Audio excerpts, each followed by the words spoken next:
अग्नि धूम द्वारा आवृत होता है, दर्पण धूଳି द्वारा आवृत होता है, किंबा गर्भस्थित शिशु जेपरी जरायु द्वारा आवृत होता है, ठीक सेहीपरि जीव विभिन्न प्रकार काम द्वारा आवृत होता है।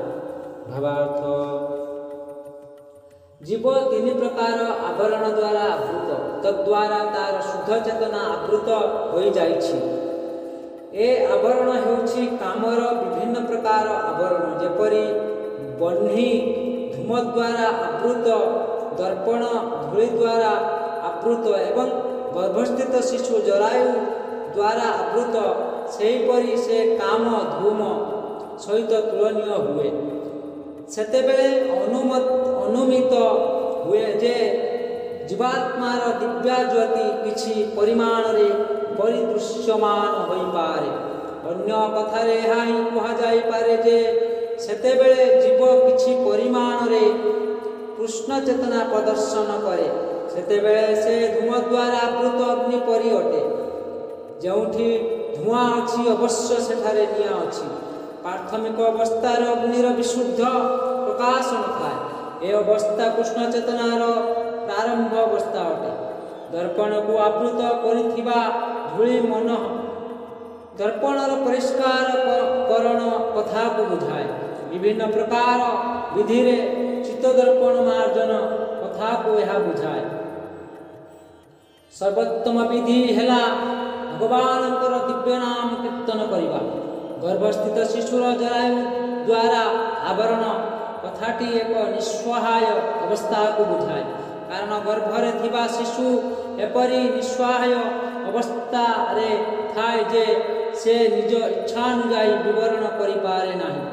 ଜୀବର ଏ ପ୍ରକାର ଅବସ୍ଥାକୁ ବୃକ୍ଷର ଅବସ୍ଥା ସହ ତୁଳନା କରାଯାଇପାରେ। ବୃକ୍ଷ ଗୁଡ଼ିକ ମଧ୍ୟ ଜୀବ ଅଟନ୍ତି, କିନ୍ତୁ ସେମାନେ ଏ ପ୍ରକାର ଜୀବ ଏକ ଜୀବନ ଲାଭ କରିଛନ୍ତି ଯେ ସେ ଅବସ୍ଥାରେ ସେମାନେ ପ୍ରାୟ ସମସ୍ତ ପ୍ରକାର ଚେତନ ଶକ୍ତି ଶୂନ୍ୟ ହୋଇଯାଇଛନ୍ତି। କାମର ବିରାଟ ପ୍ରଦର୍ଶନ ଯୋଗୁଁ ସେମାନେ ଏ ଅବସ୍ଥା ଲାଭ କରିଛନ୍ତି। ଧୂଳି ଦ୍ୱାରା ଆବୃତ ଦର୍ପଣ ପଶୁପକ୍ଷୀଙ୍କ ସହ ତୁଳନୀୟ ଏବଂ ଧୂମାବୃତ ଅଗ୍ନି ମାନବଙ୍କ ସହ ତୁଳନୀୟ। ମାନବ ଜନ୍ମରେ ଜୀବ କିଛି ପରିମାଣରେ କୃଷ୍ଣ ଚେତନା ଜାଗ୍ରତ କରିପାରେ ଏବଂ ଯଦି ସେ ସେହି ଦିଗରେ ଅଧିକ ଉନ୍ନତି କରେ, ତାହେଲେ ଏହି ମାନବ ଜନ୍ମରେ ଦିବ୍ୟ ଜୀବନର ଅଗ୍ନି ପ୍ରଜ୍ୱଳିତ କରାଯାଇପାରେ।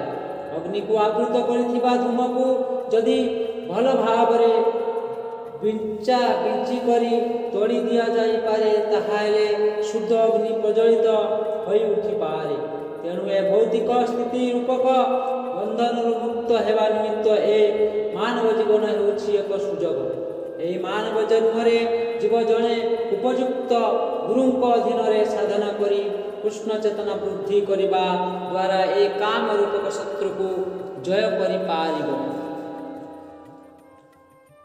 ଧୂମେନ ପ୍ରିୟତେ ବହ୍ନି ଯଥାଦର୍ଶମଳେନ ଚ ତଥଲେନ ବୃତ ଗର୍ଭ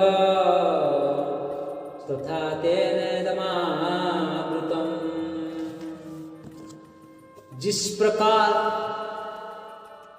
अग्नि धुएं से, दर्पण धूल से अथवा भ्रूण गर्भाशय से आवृत रहता है, उसी प्रकार जीवात्मा इस काम की विभिन्न मात्राओं से आवृत रहता है।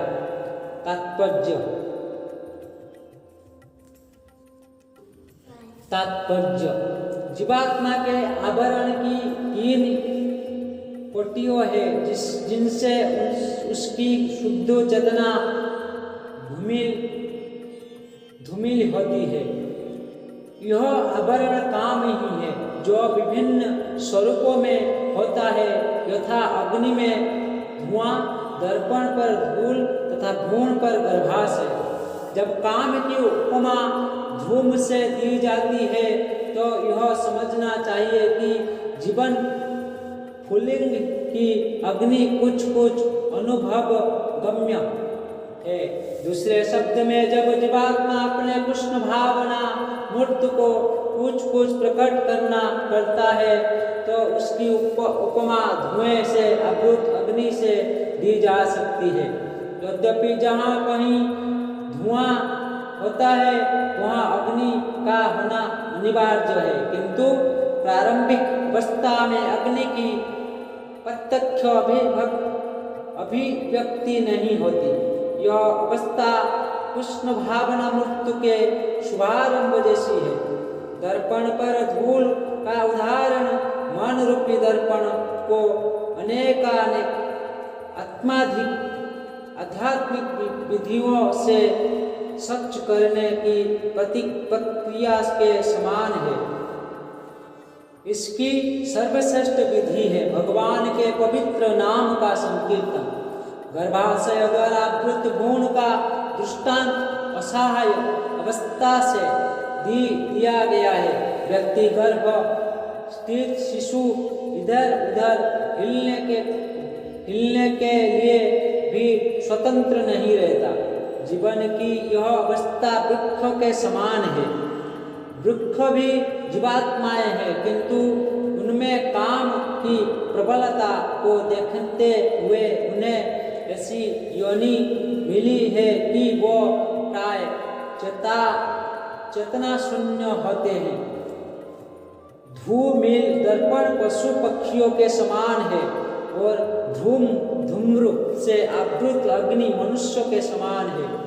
मनुष्य के रूप में जीवात्मा में थोड़ा बहुत कृष्ण भावना मृत्यु का उदय होता है, और यदि वह प्रगति करता है तो आध्यात्मिक जीवन की अग्नि मनुष्य जीवन में प्रज्वलित हो सकती है। यह यदि अग्नि के धुएं को ठीक से नियंत्रित किया जाए तो अग्नि जल सकती है। अतः यह मनुष्य जीवन जीवात्मा के लिए ऐसा सुअवसर है जिससे वह संसार के बंधन से छूट सकता है। मनुष्य जीवन में काम रूपी शत्रु को यज्ञ निर्देशन में कृष्ण भावना मुक्त के अनुशीलन द्वारा जीता जा सकता है।